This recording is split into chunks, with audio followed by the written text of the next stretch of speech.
اعوذ بالله من الشیطان الرجیم. بسم الله الرحمن الرحیم. دی قاعده نورانی درس څلورم قاعده ته رسیدلی. څلورم قاعده د حرکات په نامه ده.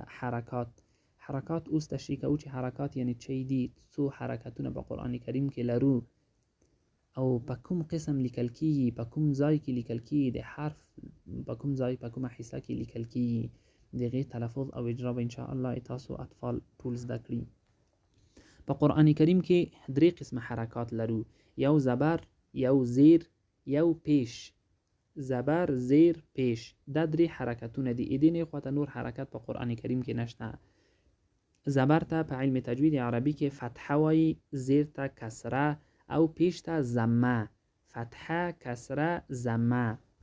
وګورئ دا فتحه، کسره، ضمه، زبر، زیر، پیش. او دا چې بعض خلک ورته زوار وایي، زیر، مثال الف زوار ا، ب ضربه، دا ټول غلط دي. زوار څه معنا؟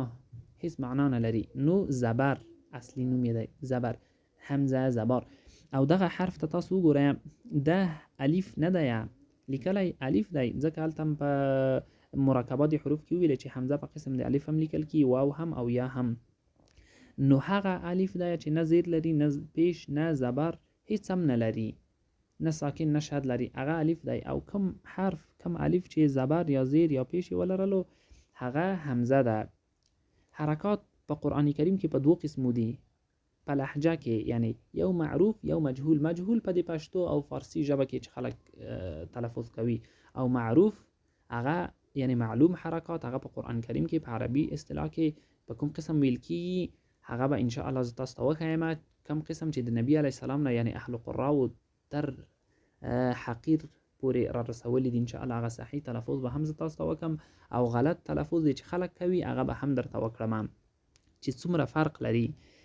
ګورئ، اعوذ بالله من الشیطان الرجیم. بسم الله الرحمن الرحیم. همزه زبر ا، همزه زبر ا. په زبر فتحه کې هیڅ کم هغه نشته، هر څوک صحیح وایي. زیر او پیش دا ډیر مهم دي. ګورئ، همزه زیر ای، همزه زیر ای. بعضی خلک داسې وایي، مجهول یې وایي، غلط. همزه زیر ای، ای، ای اوس چی شو؟ همزه زیر ای. پیش ته وګورئ، همزه پیش او، او غلط دی، صحیح دغه دی، همزه پیش او، همزه پیش او.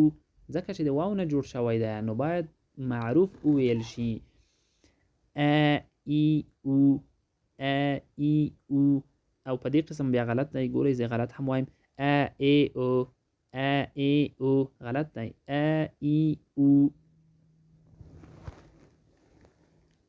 ه زبر ه، ه زیر هی، ه پیش هو، ه هی هو.